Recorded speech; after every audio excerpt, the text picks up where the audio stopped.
All right. So, time to get into this first section. Okay, so the drug OxyContin is used to treat pain, but it is dangerous because it is addictive and can be lethal. Huh, that does sound dangerous.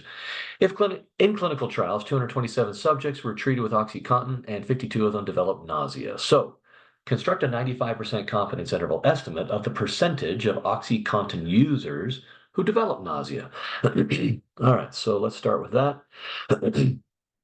So, we are interested in, oh dear, in the percentage of them.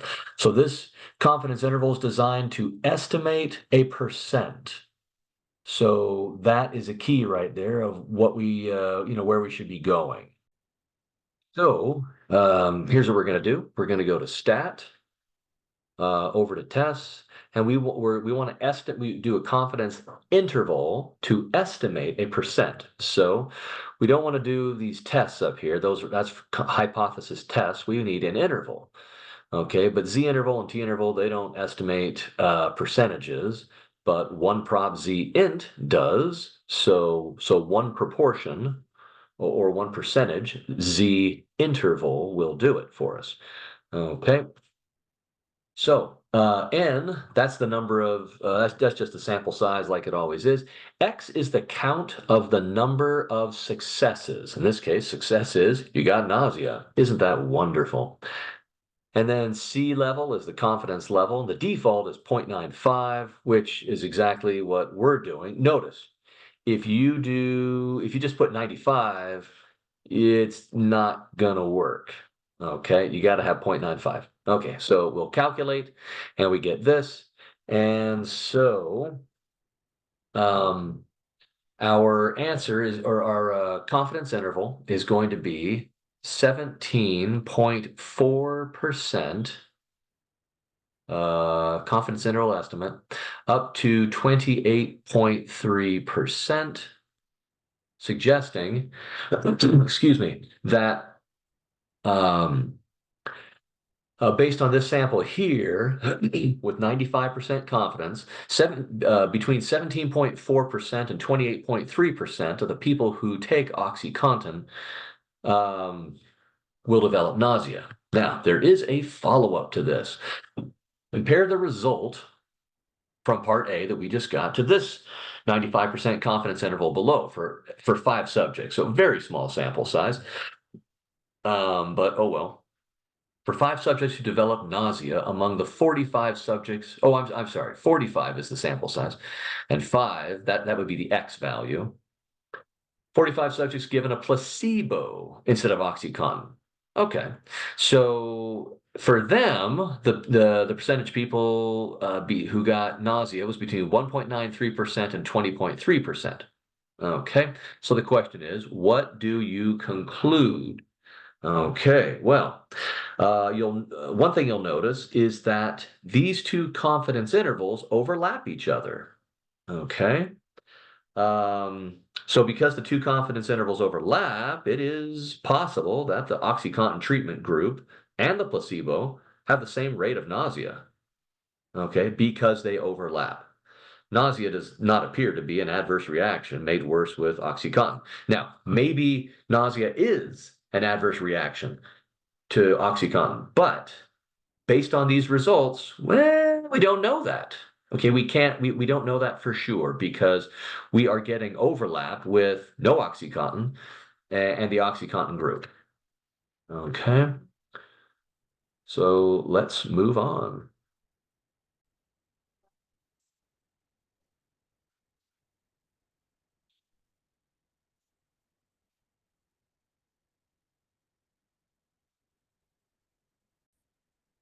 So here we go. In a study of speed dating, never done that before, female subjects were asked to rate the attractiveness of their male dates, and a sample of the results is listed below.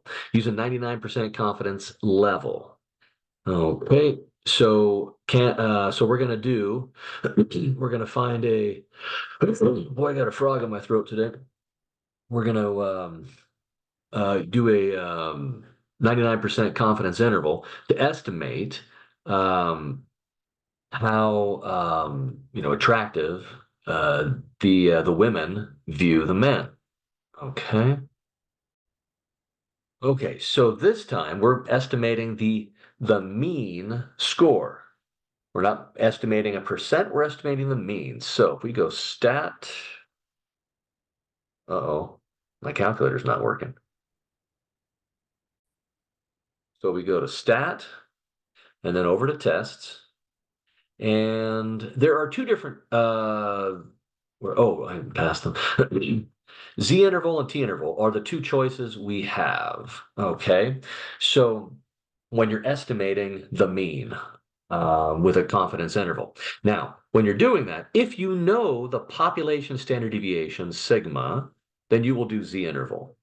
However, that doesn't happen much, especially in the world, in the real world, okay, outside of textbooks. Usually, I mean, if you're estimating the mean of the population, you probably don't know the standard deviation of the population. You probably don't know, you either know both parameters or neither. So if you don't know it, then we're going to do T interval. If you don't know the population standard deviation. And this is the main one we'll be using. So T interval. Now there's two choices here. If you know all the statistics already, so you say, hey, I know the population standard deviation, and these numbers, they're just from some other problem. I guess the last one. If you know the sample size and all this, if you know the mean of the sample, great. Okay. And we would just type it in, and that's going to happen a lot for you. However, in this one, I don't. Not yet anyway. But they do give me all the data. So I'm going to do the data. Okay, so first I'm going to quit out of there and I'm going to go to stat enter and I'm going to put in all of the data and pause the video. Okay, so all the data is in there. And so now I'll go back to stat over and then down to T interval. Okay, I'm doing the data, and I could have now that the data is in L1, I could find the statistics and then type it in, but I'm not going to bother. Everything's in L1. We want to do a 99% level of confidence, 99% confidence interval. So we're going to go, boom, there it is. And so, there's my pen, it rolled away. So our confidence interval is going to be five, it doesn't really say how to round it off, so I'll just say 5.5. And then we're estimating the population mean, okay? That's why we're doing T interval. And then that'll go up to 7.6. So it looks like with 99% confidence that in the speed dating, the men are judged to be between a 5.5 and a 7.6 in attractiveness. Now, the follow-up question is, can this result be used to estimate the mean amount of attractiveness of the population of all adult males? Obviously, follow-up questions tend to be ones where we have to do a little more thinking. So it says, no, male participants in speed dating are not a representative sample of the population of all adult males, right? Okay. So again, the population is all adult males. Well, yeah, we are definitely not getting a good, the men who show up for speed dating are not going to be the ones who are going to be a very representative sample of the population of all men. Okay. For obvious reasons. Also, the values are subjective judgments by females doing speed dating. So because of that subjectivity, it's rather difficult to have this be representative of the entire population.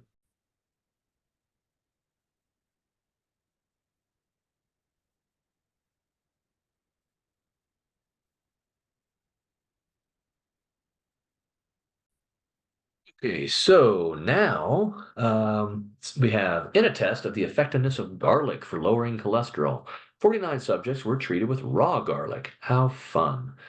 Um, Cholesterol levels were measured before and after the treatment. The changes in their levels of LDL cholesterol had a mean of 0.4 and a standard deviation of 21.0. And again, that's in milligrams per deciliter. All right. So construct a 98% confidence interval estimate. Again, confidence intervals estimate population parameters. Like, you know, the true percent of the population, or the mean of the population, or in this case, the standard deviation of the population. Okay. In this section, we can also tackle the variance of the population, but standard deviation is what we're going to be doing the vast majority of the time. Okay. So construct a 98% confidence interval estimate of the standard deviation, okay, of the changes in LDL cholesterol after the garlic treatment. Okay, so let's go build that now. Um, this calculator on my computer does not have the extra program, so you're going to have to go to program for this one. All right. And like it says in the book, you're going to want to use program S2int. Okay. So S2, that's basically sample variance. Okay. And then interval suggesting confidence interval. So that way you know what you're doing, and you know which one to use. Um, but S2 that's going to be our guy. Okay, now I like I said, I don't have it on here, so I'm going to do the next best thing, and I am going to pull it up right here, and then you can see what is going on. Fortunately, it all fits on one screen. Okay, so you're going to go to S2int, hit enter to turn it on, and then it's going to ask you for the sample variance, the sample variance. Well, they gave us the sample standard deviation, so of 21. So the sample variance is 21 squared, or 441. That's just the way this program works. Okay. All righty. So we start with that. Um, then it says, hey, what's your sample size? All right, no big deal. And that was 49. Okay. Then what is your confidence level? Well, they said 98%, so that's what we did. And then you hit enter. Now, this program is a little slow. Okay. So it'll take, like, I don't know, 30 seconds or a minute for it to kick out an answer. Now, there are two answers it's going to give you. The first one is for if you are doing a confidence interval estimating the variance, estimating sigma squared. Okay, well, we're not. We're estimating the standard deviation. Okay, whoops. We're estimating standard deviation. So these little dots up here, they're going to keep moving, and when they're there, well, after you get after you get the first interval for the variance, then you hit enter, and then that tells the program, oh, okay, we're ready to move on, and then it will spit out the one for standard deviation. And in this case, that's what we want. Okay, so 16.9. So the standard deviation is we estimate is between 16.9 and, let's see if I still have that on my calculator here. I better just pause this. Okay, and then the other one is 27.4. And these are both numbers are milligrams per deciliter. Okay, okay. So, so we get that. All right. Now, you might be saying, whoa, whoa, whoa, I can't quite see all those numbers there, particularly that. Just use your left and right arrows, to move side to side on that, and it'll be fine. Okay, so that's how that works. Um, the follow-up question, does the result indicate whether the treatment is effective? No.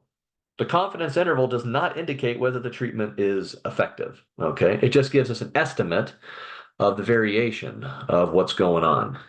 Okay, but it doesn't indicate if the treatment is effective or not. So you have to always be careful to use your statistical tool for exactly what it is designed for and not something different.